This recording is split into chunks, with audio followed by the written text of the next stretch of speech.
Welcome into DRF Daily, DRF Sports' betting live stream coming at you every single weekday at 11 a.m. Eastern. My name is Jack Fitzpatrick. We're trying to build upon yesterday's 3-1 record, trying to make up for last week's subpar, I guess we could say subpar week. We have plenty of MLB action as per usual. NHL's over, NBA's over. It's all MLB all the time. So we have three great games to break down some of our best bets. And then we have our featured free game of the day between the Astros and the Mets. And just as a reminder, you can check out all of this data at drf.com/sports. Go ahead and click the subscribe button up in the top right corner. Not only will you get access to all of our free games outside of just the featured free games, you'll get access to every single free game. You'll get access to our DRF Sports Rundown, our daily newsletter Monday through Friday, hitting your inboxes around 4 p.m., giving you all of the latest trends, line movements, and best bet of the day. And you get a lot more. You'll be in with the DRF crowd, as you know, the young kids say. You can follow us on Twitter at DRF_sports. And if you're watching on YouTube or Twitch, like, subscribe, follow as well. We'd be greatly appreciative.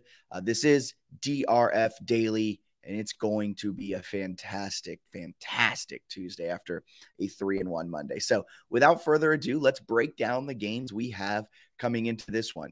We're breaking down Braves-Phillies to start, going to Reds-Cubs, a fantastic breakdown between two subpar teams, I guess you could call them. And then we go Dodgers-Rockies. That's going to be a really fun game. I'm excited to break that one down.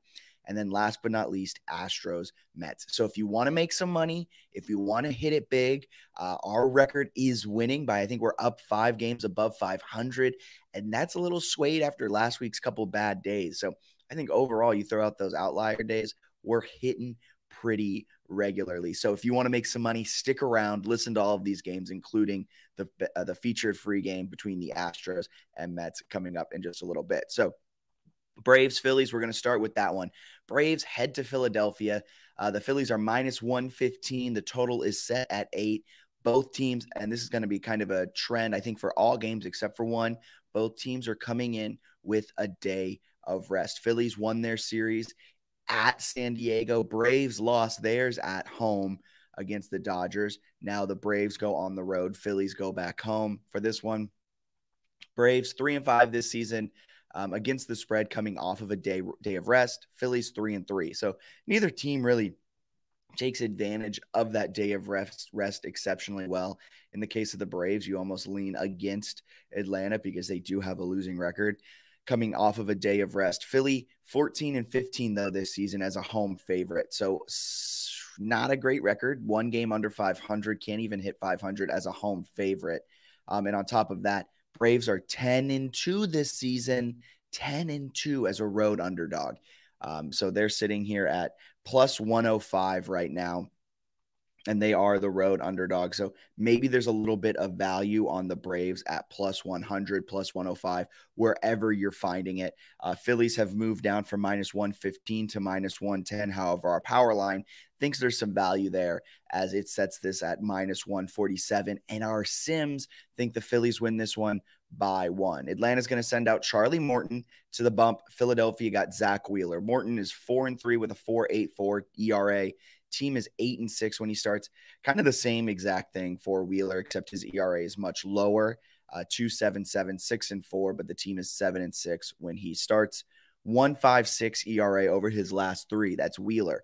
So he's been really solid, allowed 13 hits, just 3 earned over his last 3 starts, and struck out 19 over those 3 starts. So a lot of momentum in favor of Zach Wheeler and the Phillies, and they're coming off an 8-5 win on Sunday, and the Phillies are 7-0 straight up this season after scoring 8 or more runs. So give me the Phillies -115. I know a lot of what I said there kind of favors the Braves. They've performed really well as a road underdog. Phillies haven't performed well as a home favorite, but here we are sitting in a day of rest coming into this game, essentially brand new series. I like the Phillies to win this game, and I'm not going to fade the numbers. And that's something I say a lot of the time. I'm just not going to fade the numbers here. Last week, I faded the numbers quite often. It bit me in the butt. And so today I'm going Phillies minus 115. If they lose this game, I'm okay with that.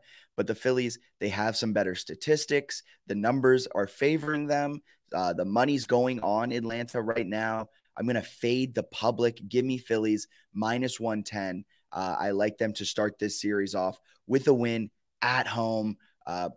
And get to 15-15 as home favorites this season because against the spread, because they haven't performed exceptionally well this season against the spread, or really even straight up at home so far this season. And then moving from Braves, Phillies, we're going to Reds, Cubs.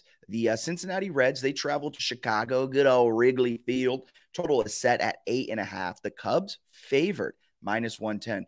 Reds come in with a 25-47 record, really setting the world on fire. I think that's the second worst record in the MLB, only better than the Athletics, but the Athletics are trying to lose their entire fan base this season, apparently. Cubs come in with a 28-45 record. Remember just a few seasons ago when the Cubs broke the streak and won the World Series, and now here they are sitting at 28-45 and looking bad. Cubs minus 110. This is an 8:05 p.m. first pitch. Cincinnati will be sending out Luis Castillo to the mound. The Cubs, Keegan Thompson. And I'm going to give out the pick right at the top. Reds are winning this game. Reds plus 100. This is a certified gold star pick. Our Sims like the Reds. Our power line likes the Reds. Everything is in favor of the Reds. Both teams coming in with a day off. Cubs are coming off of a 6-5 win and series win against the Cardinals. The Reds coming off of a 10-3 win against the Giants and the series win against San Francisco. Both of these teams, who knew that both of these teams would be coming into this game with series wins? That's absolutely insane. They're two of the worst teams in baseball. You're telling me they both beat up on good teams, the Cardinals and the Giants? That's mind-boggling to me. Reds come into this one 5-6 against the spread when they have a day of rest. Chicago 3-4. So kind of like the game before, neither team really takes a lot of advantage of coming off of a day of rest. Both teams under 500, one game under 500 with a day of rest. Reds this season are 18-17 against the spread as road underdogs. I like them to win outright, though, not just cover the 1.5 run line. I think they can come into this one and beat the Cubs in Wrigley. Cubs are not great. I mean, neither are the Reds. Cubs and Reds, two of the worst teams. I've said it a few times. But the fact that they're solid despite being terrible at covering on the road as underdogs, as a 1.5 run line, I kind of like them there. Castillo this season, he also is the better pitcher in this matchup. Yes, he's 2-4. He is the worst win-loss, but his ERA is much better. 3.71 ERA on the season, and he has a 2.7 ERA when he's on the road. Keegan Thompson, on the other hand, 4-2, so that's a plus, but he has a 4.37 ERA, and he can get hit. Top that with the Cubs don't perform well against good pitchers this season. They don't perform well, especially against pitchers who allow less than half a home run per start. Luis Castillo allows just 0.44 home runs per start this season. And the Cubs are 1-12 straight up in home games against pitchers that don't allow home runs. So give me the Reds at plus 105. It's plus 105 now. Look at this. If you go certified gold star pick, drf.com/sports, get all of this information. If you subscribe monthly, quarterly, or yearly, you can get all of this fantastic information included with the fact sheets. But the Cubs are minus 115. When I wrote this an hour ago, they were minus 110. So the Reds have gone from plus 100 to plus 105. A lot of the money going on the Cubs. I don't agree with that. Let's look at some quick line movements. Not a lot of information has come in terms of where the money is sitting, but give me the Reds in this one. You look at it across the board. They're the slightly worse team in terms of the just broad statistics, but the stats say that the Reds, the pitching matchup favors the Reds. Give me Cincinnati to win this game. It might be a little bit of an upset pick, but the fact that it's certified gold star makes me absolutely love it. So I think that's 2 wins. Boom, boom, right off the bat. One of them is an upset. I love it. We're already seeing some value. And then from there, we're going to move to Los Angeles Dodgers, going to Colorado, taking on the Rockies. Rockies plus 190. Total set at 11.5. That's such a high total. It's also worth being said that in games played in the Mile High City, The over has hit just 50% of the time, I think, because of the total normally being set so high. It's just so hard to hit it. But the air's lighter there. The ball travels a little bit more home runs. The Dodgers are a power hitting team. They're really good. Granted, they haven't necessarily lived up to the very, very, very, very lofty expectations, but they're 45-27. And kicker, Clayton Kershaw is starting tonight. Give me the Dodgers every single day, 15 times on Sunday. The Dodgers -210 provides some great value. It's much like the Yankees Athletics game we broke down yesterday. While the number was large, there was still value there in favor of the Yankees. The number is large, but there's still value in terms of the Dodgers. Our power line likes this to be more like -223, and you can get Los Angeles at -210. Rockies won yesterday in game 1 of the series 4-0, and you're not going to see the Dodgers get blanked a lot this season. The Rockies are, though, 3-1 against the Dodgers this season. However, in Colorado over the last 3 years, Los Angeles is 29-19.